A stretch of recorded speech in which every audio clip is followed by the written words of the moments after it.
wiilashaana Soomaali oo caloosha ka kuusan lugu baasta qabaane six pack ma qabaane gabdhaheena Soomaali oo makeup iska baadi wajigooda xuuf laga cabsanaayo digsi gubti camal oo banaanka istaagsan sida nin lacag haysta hada waa ma shaqaysta naaga haysiraane buufisay ku ridaane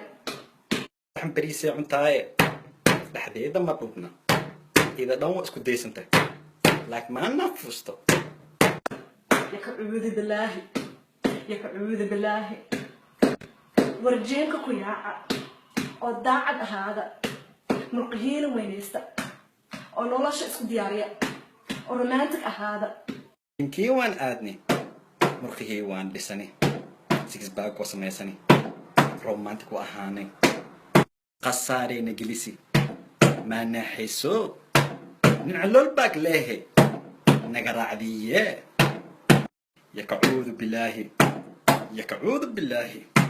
شرك أعوذ بالله بين طوضا بدنا ميك آبين نقصو حرقليا فالحو مين قد آخين نبدار لو فليه نقرا عيني يمكي أن آدي قصارك ديكتي من علو الباك ليه رعديه بيدار لو باك هنا صومالي six pack marabani allol bag rabani with money bag bidar love bag six bag اسميسني من allol bag with bidar love bag with money bag على راعي ابو six bag اسمه مشغول بحشقيس ابو money تعب money